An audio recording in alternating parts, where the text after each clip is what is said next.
Film and Whiskey Nation, do you ever think about awards? Of course you do. You drink whiskey and watch movies, which means that you know that nothing is validated until a group of random people say, hey, we love what you're doing. The awesome thing about Doc Swinson's whiskey is that it isn't just some group of schlubs that are giving them awards. They have been winning attention from some of the most important whiskey experts that you can imagine. They've been voted best distillery in Washington State by the New York International Spirits Competition. They've been voted the best independent bottler by the Ascot Awards, as well as the best finished bourbon from the Ascot Awards for their La Menta Exploratory Cask. Their Exploratory Cask series is where they release some of the most fascinating and adventurous experiments. If you're ever checking out Doc's lineup and see a white label, there's a really good chance that that's the only time you'll see that bottle, so make sure you snatch it up. Doc Swinson's has been offering just phenomenal finished and blended whiskeys for quite some time now. You can find them online at docswhiskey.com. That's DOCS whiskey.com.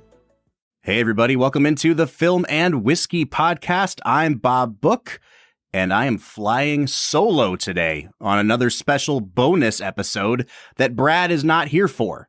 Unfortunately, at the time of night that we're recording this, we couldn't get Brad to sit down with us, but it's his loss because I'm sitting down with somebody tonight that I have been wanting to get on this show for a couple years now. Way back in like season 1 or season 2 of the podcast, we received some samples in the mail from this up-and-coming distillery in Tennessee called Old Dominick.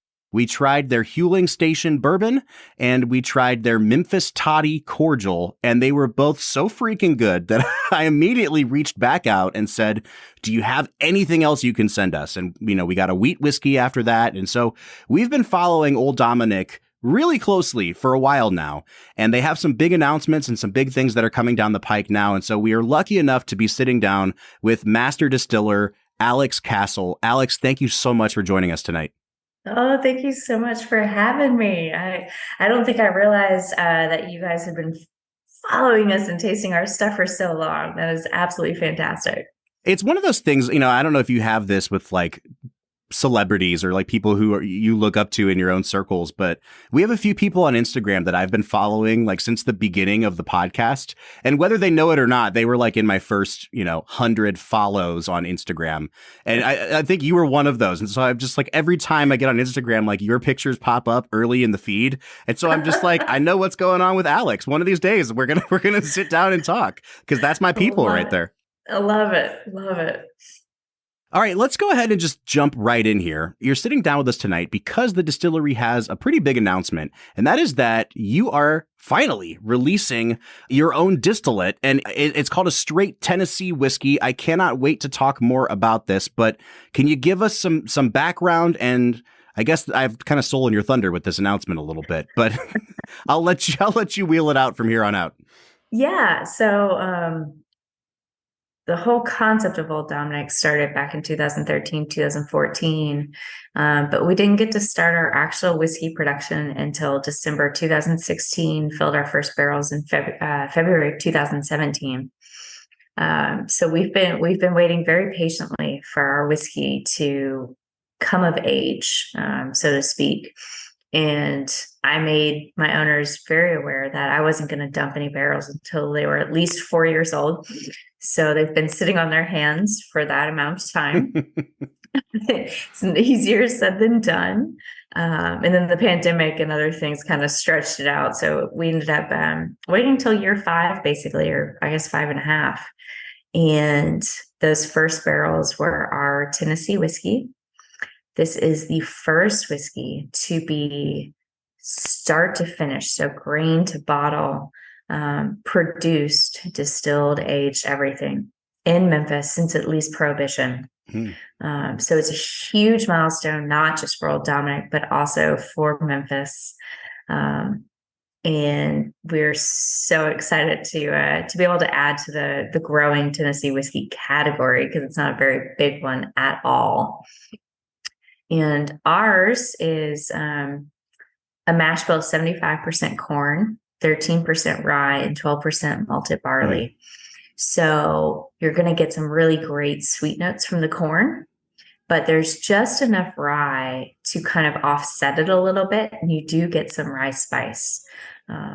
So if you are a rye drinker, you should like this, but also if rye scares you a little bit, this should still be approachable. Shouldn't be too in your face rye.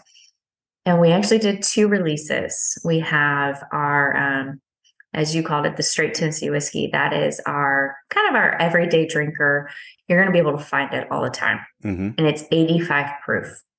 So I know that sounds kind of like a low proof, especially right now. Everyone wants cask strength. Sure.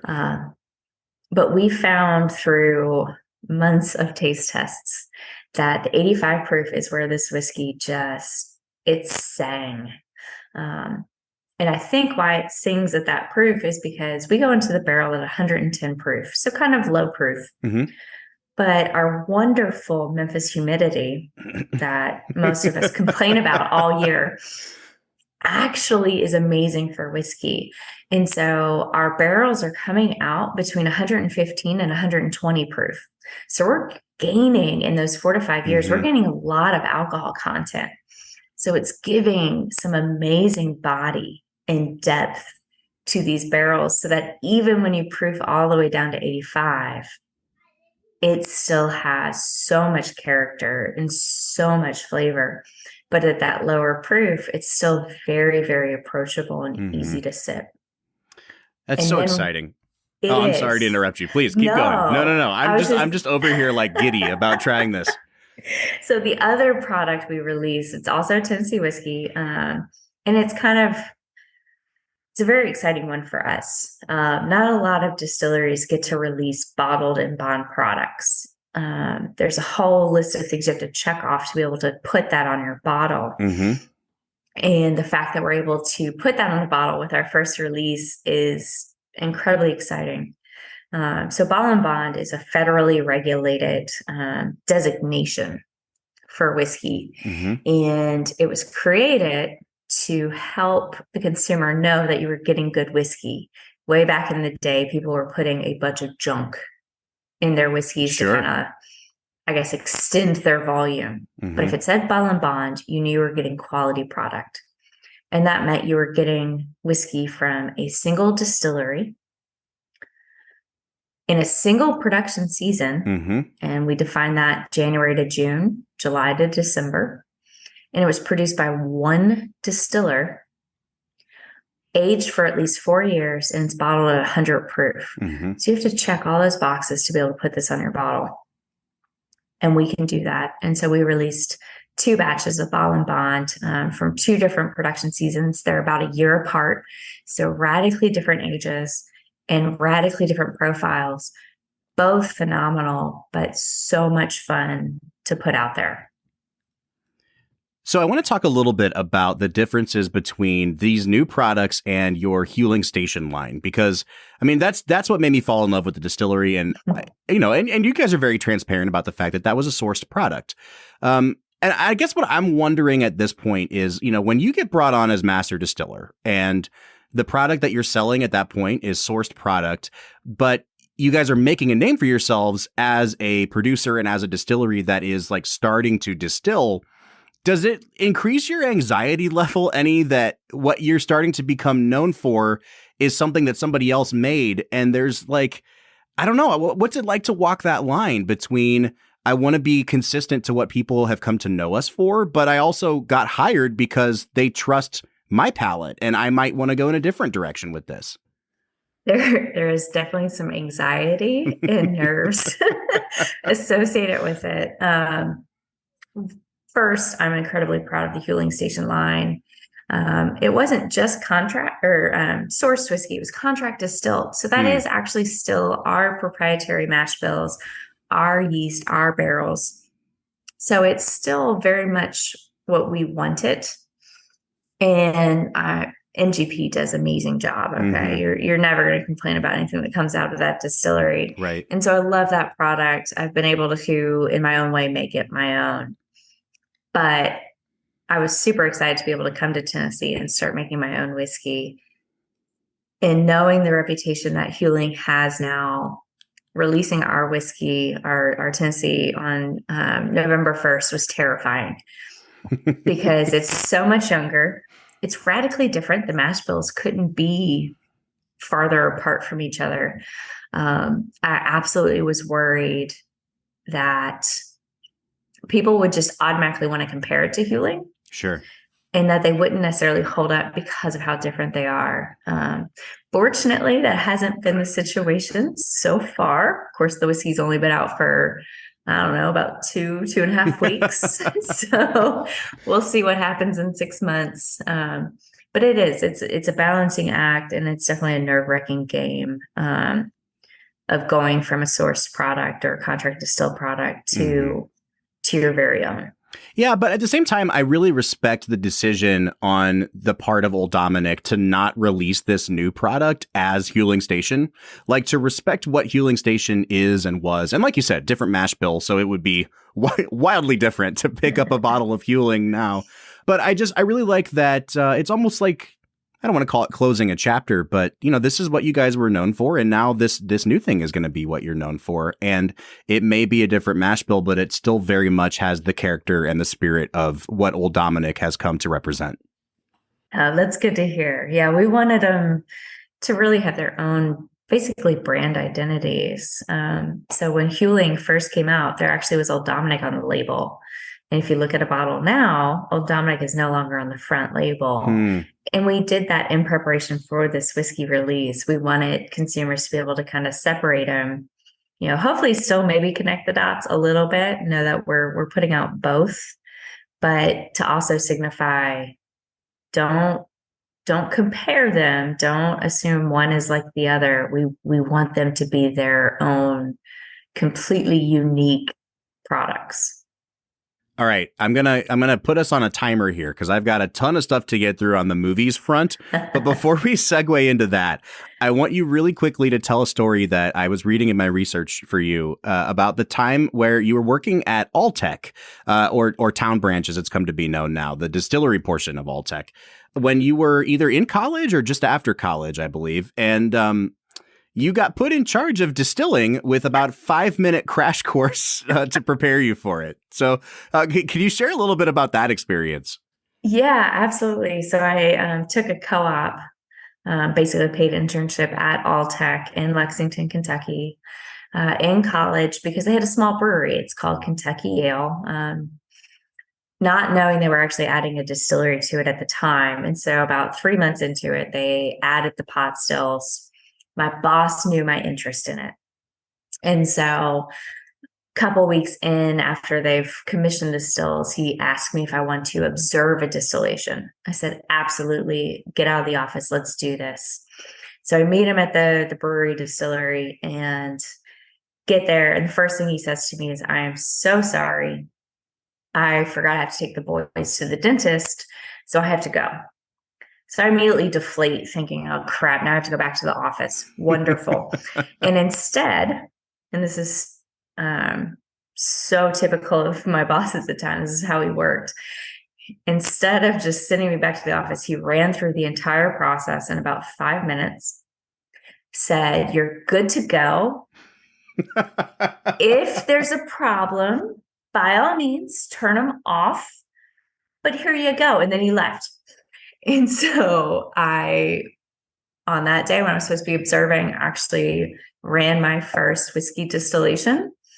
I don't think I stopped smiling one time that entire day. As terrified as I was thrilled. And from that day forward, I ended up filling the first 100 or so barrels of what would become Pierce Lyons Reserve whiskey and set up their SOPs and everything that they used for years. Wow. So yeah, that's where I learned I didn't want to make beer. I wanted to make whiskey. Yeah. Well, first of all, I lived just outside of Lexington for a few years, and they were really the only player around in Lexington at the time. They were, absolutely. And people always ask me, like, where should I start? I'm going to go to the Kentucky Bourbon Trail. Where should I start? And people are always surprised when I tell them that, like, one of the first ones I'd recommend if you're just starting out on the trail is the Alltech tour, because it's such a great kind of entry point into, they have a variety of different kinds of whiskeys. There's a bourbon, a rye, an Irish whiskey. But the way the tour works is they give you these tokens and you can cash the tokens in for whatever you want. And that includes all of their beer. So if you want to do a mix of beer and whiskey, it's such a great little tour. And I was just so excited to see that you got your start with Alltech, because it has a special place in my heart. Yeah, absolutely. I agree. That tour is wonderful because you can get beer and whiskey. And I love it because that distillery did not look anything like that when I worked there, but it's absolutely beautiful. And those pot stills, they do the traditional, pot stills from Forsyth's. Mm-hmm. They're gorgeous. Yeah. Absolutely gorgeous. Now, I say all those nice things so that I can now say this. I've been thinking about this story for the last couple hours and trying to find, like, how do I want to spin this? Because it sounds like a really heartwarming story and a great leadership example, right? Like, hey, give the little guy a chance, because you never know who might go on to become, master distiller at Old Dominick, right? So give her a chance. But then I think, like, that was wildly irresponsible to just put the co-op person in charge of a whole day's worth of distillation. Like, I now that you're in that position, would you have done that? If someone came to you and said, like, hey, I want to learn, and you were like, all right, here's 5-minute crash course and you're good to go. Like, it blows my mind. I'm so glad for his sake or her sake, whoever your boss was, that you turned out to be a natural at it, because that could have gone horribly wrong. So my boss is Mark Kaufman, who is now the master distiller at Town Branch. Okay. And he always, from day one, was a throw you in the deep end, see if you can sink or swim kind of person, which most people were terrified of. I kind of loved it. But I think by that point, he had learned that I'm very by the book, very OCD. If you tell me to do something, I'm going to do it to a T. Mm-hmm. So he knew I was going to follow his instructions. But I should also say that shortly thereafter, they brought a distiller over from Scotland, and I spent 2 weeks with him, absorbing as much of his knowledge as I possibly could. So I wasn't doing it for too long before getting much more formal training. Well, that's good to know. I actually probably would be even more impressed, though, if you came into this interview and said, like, no, that 5 minutes was the only training I've ever had. Look at where I am now. Hey, you never know. That's true. All right. Before we let you go today, we have developed, and I say developed, we have shamelessly stolen a set of questions that we've started asking our interview guests here. And it's based on the TV show Inside the Actors Studio. Oh, man. And so we're calling it Inside the Whiskey Studio. We've pared it down a little bit. I won't ask you what your favorite curse word is, because you're here as a representative of a company. But maybe if you want to tell me. Anyone I work with would tell you what my favorite curse word is. They know exactly what it is. Yes. All right. So we're going to just do this as rapid fire as possible, starting with this one. What is your favorite word? Favorite word? Well, it might be the same as my favorite cuss word. Now it's on top of your mind. Exactly. I'm definitely a fan of the F-bomb. It gets used way too much in my day-to-day. What's your least favorite word? Oh, man. No. Although I like to say it, so that's probably not fair. What sound or noise do you love? The ocean. What sound or noise do you hate? Nails on a chalkboard. What's a profession other than your own that you would like to attempt? I always love the idea of directing. Oh, nice. Well, you came to the right place. Who are your favorite fictional heroes? Oh, man, fictional heroes. Let's see, probably Aragorn from Lord of the Rings and Harry Potter. Who are your favorite characters in history? Oh, man. Absolutely love Leonardo da Vinci and King Henry VIII. Wow. Okay. Who is your favorite musician? I'd probably have to go with either Adele or Ben Folds. What's a natural gifting that you would most like to possess? Oh, shoot. Most natural gifting? The ability to not swear? Is that? No, that's too much fun. Yeah, you don't want that. Swearing is way too much fun. I mean, I would love to be able to play a musical instrument. I have no rhythm whatsoever. If you had a say in how you died, how would you prefer to go out? Peacefully in my sleep. I don't even want to know what's happening. All right. And finally, this is one that we've added. If you had to pair your new Old Dominick products with a fast food item, what would it be? I feel like some fried chicken. Oh, there you go. Probably work really well. All right. Now you got it. You got to pick a restaurant, though. Can't just be generic about it. Well, I don't know if it qualifies as fast food, but Gus's Fried Chicken here in Memphis. Oh, okay. Best fried chicken. All right. Well, shameless plug for Gus's Fried Chicken in Memphis. I love it. All right. Now, I said all that. We did the list first because I think we're going to tease your favorite movie, and then I'm going to guilt trip you into coming back on the show in the future to talk about your favorite movies. And the reason is because right before we pressed record, Alex told me what her 2 favorite movies were. And I knew that Brad, my co-host, would quit the show and never come back again if I talked to you about these without him here. So can you tease for the audience, what are the movies that we would be talking about? Yeah, I'm split between the original Star Wars trilogy and the Lord of the Rings trilogy. I just want to take a moment. Anyone who listens to this show knows, like, Brad has an obscene amount of love for the original Star Wars trilogy, and we're both huge fans of Lord of the Rings. So, like, I would not be doing justice to our dynamic as a podcasting duo if I talked to you about these right now. So, Alex, we would love to have you back on the show soon.